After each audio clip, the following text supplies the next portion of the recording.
What's up, everybody? I'm Stan, and welcome to Detail Comics, where we go over comics in detail. This is Preview Picks, the weekly show where I go over the comic books that are coming out on Wednesday, give you an idea what they're all about, and whether there's something you should talk to your shop about. What we're going to do is we're going to start off with independent titles, and I'm going to lead off with AD After Death #1. So this is a partnership between Scott Snyder and Jeff Lemire. Snyder on the words, Jeff Lemire on the art, and what it boils down to is that sometime in the near future, the problem of death is going to be solved by science. So nobody dies anymore, and this is what it is when AD. It's after death is no longer a problem. Scott Snyder said that this is going to be a little bit more heavy on the prose and the actual words, while Jeff Lemire says that the art is going to be a little bit more sparse, but it's definitely something that I'm still looking out for. We also have Black Monday Murders #4, which is coming out. That's by Jonathan Hickman, and this is just a really deep, intrinsic tale with a whole lot of details, a whole lot of symbolism, and it's about basically the occult mixing with our monetary system. Overall, I've been really enjoying this series, and I can't wait to see what #4 is all about. There's also Lake of Fire #4, which you guys have been recommending for me, and Kingsway West #3 from Dark Horse, and this is a book by Greg Pak, which is taking into account a complete alternate history, and it's something that I've really been enjoying. However, it hasn't really been selling that well, and it's probably going to be ending after issue #4. Definitely one that I'm enjoying, and I'm sure some of you out there are as well. Then over at DC, what we're going to be talking about is Hal Jordan and the Green Lantern Corps #9. So this is part 2 of the Bottled Light story arc, which sees the Green Lantern Corps trapped in some sort of containment device by Brainiac. Are we sure that this is the ultimate kind of conflict that they're going to run into? And where the hell is Hal Jordan ever since he turned himself into sheer willpower? We also have Batgirl #5, which shows the showdown between the teacher at the end of the Beyond Burnside saga. So this is something that I can't really wait for, simply because I can't wait for Babs to get back to the Gotham situation and back in Burnside, so that way she can be a little bit more Batgirl and a little bit less World Traveler. It's not really that bad, but ultimately the story arc didn't quite live up to the potential that I thought it did, but I'm really excited to see how this ends. Action Comics 968 continues the Man of Steel arc, which is really a conflict that shows Lex Luthor potentially as, overthrowing various parts of the galaxy. I'm not really sure where this is going to go, but it's definitely a very interesting concept, and a lot of this kind of future talk is very interesting. Teen Titans #2 continues with Damian Knows Best, which is really the Teen Titans versus Damian's grandpa, Ra's al Ghul, or Ra's al Ghul, or Ra's al Ghul, however you say it. But he's got his own team that's sent out to combat the Teen Titans, so I'm really interested to see where those things kind of lie, and when we actually get our first conflict between these two teen teams. We also have the Titans #5, which is the continuation of the Return of Wally West storyline. So with all these books coming out every other week, and this one being a monthly title, it feels like this story hasn't had quite as much development, but that's simply because there's just more time in between issues. And this sees the final conclusion, or at least I think is the final conclusion, or it's a reveal of Kadabra is a really big trick, but Titans has been one of the most intrinsic books when it comes to DC Rebirth, so it's highly anticipated. Deathstroke #7 is the continuation of The Professional, one of the longest arcs to start off a DC Rebirth title, at #7, and it's probably going to stretch into #8. But this is going to see him take on Superman.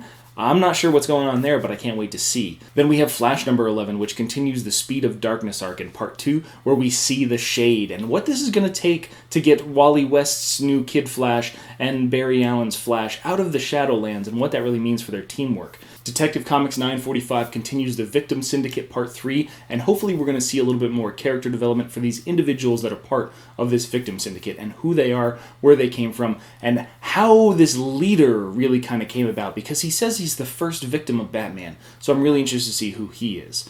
Also, Wonder Woman #11 is kind of finishing up the Lies storyline, because in the last issue we saw her really return to Themyscira, which is really her whole goal, right? She forgot her way home, and now that she's home, is she really home, or is she not really home? This is where we're going to see a little bit more answers to this overall storyline and where it's going to go from there. But let's make our way over to Marvel, where we have Cage #2. That's going to be a book that I'm not necessarily super thrilled on picking up. I mean, the first one was kind of entertaining, but it was definitely exploiting a few different characteristics that I wasn't necessarily a fan of. Empress #7 concludes the first volume of that story in a very typical Mark Millar fashion. He's known to put out 5 to 7 issues in a story and then wait a little bit, and so that way he can develop and flesh out the story as it moves forward. We also have Moon Girl #13, which is going to be a super good jumping on point, as evidenced by the author saying, hey, this is a super good jumping on point. And what we have now is that Lunella is the smartest person in the Marvel Universe. So I don't know how she comes to that realization, but it kind of makes me want to find out.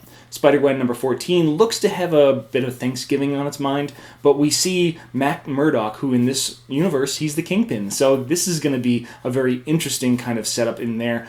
Spider-Gwen has been a little bit on the rocks for me lately, but I'm really excited to see where this goes and if there's any kind of development in that respect. Sorcerer Supreme number 2, which is going to be a continuation of the previous arc where the Forgotten, or whoever they are, because I forgot... But ultimately, this whole collaboration of Sorcerer Supreme from past, present, and future is going to be a really cool aspect, because you see like a Ghost Rider from the 1800s, you see this really cool chick with like a gun blade. I'm really excited to see where this one goes. I'm going to give it a shot because it didn't necessarily grab me in the first issue, but hopefully Robbie Thompson had the opportunity to develop something really cool and get it out there for me. We also have another number 2, which is Prowler, which is continuing on in a clone conspiracy, and I wasn't too enthralled with this book, but I'm going to give it another shot because I've got to read the clone conspiracy tie-ins to see if they offer any kind of value for you guys.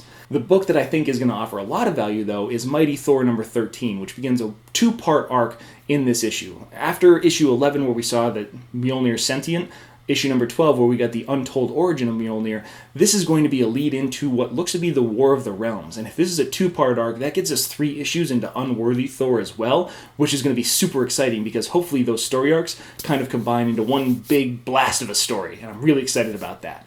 Another story that is ending, though, is Death of X number 4. So this is where we see the conclusion of this whole story arc and ultimately the death of Cyclops. If the cover is any indication, we're going to see Black Bolt coming out strong in order to defend his people against Cyclops and the rest of the mutants. And this is where we're going to see the beginning, or at least the groundwork laid, for Inhumans versus X-Men, which is going to be the big event for the mutant kind going on for the next few months. However, the big event that never seems like it's going to end is Civil War number 2, which gets into issue number 7. This was originally supposed to be the last issue of this, but ultimately Brian Michael Bendis decided that there was enough story to tell to tack on an 8th issue. So I don't necessarily know what to expect from this one, except for the fact that Tony Stark dies. Just throwing that out there, it's probably going to happen. If it doesn't happen this issue, it's going to happen next issue, because it's going to happen in one of these issues. Otherwise, what the hell have we been reading Invincible Iron Man and Infamous Iron Man for? We also have Amazing Spider-Man Annual number 1, which I don't think qualifies as a number 1 because it's an annual, but it looks like they're collecting a whole bunch of my favorite Spider-Man artists, so I can't wait to pick that one up too. But when we get into true number 1s, we have Venom number 1. So Venom number 1 is going to be what the alien symbiote does now that it's not on Flash Thompson. Stranded on the Earth alone, ultimately he needs to find a host, and Venom doesn't necessarily pick the best hosts as far as symbiotes go. So, I mean, there is a preview out there which shows him kind of attaching himself to a homeless guy, and I can only assume that when imbued with this kind of power and responsibility of honing the symbiote might try to find a little bit more suitable replacement and indulge in its a little bit more evil tendencies. But my favorite book, the one that I'm really excited about, is going to be Ultimates Squared number 1. So the Ultimates was probably one of the best sleeper comic book series from Marvel, and it dealt with all the cosmic goodness. Al Ewing has a real penchant for telling those stories, and what we saw the return of Thanos, we saw the conversion from Galactus to the Devourer of Worlds to the Lifebringer, we saw where, the Molecule Man was, we saw the return of Connor Sims, and the conclusion of the last Ultimates book showed Connor Sims being converted into the Herald of Life by Galactus. This is going to set up a whole bunch of different events, and I can't wait to see them tap into a little bit more of the Secret Wars storyline and all those pieces that were left behind by Jonathan Hickman, because really, we've still got to answer the question, who chained up Eternity?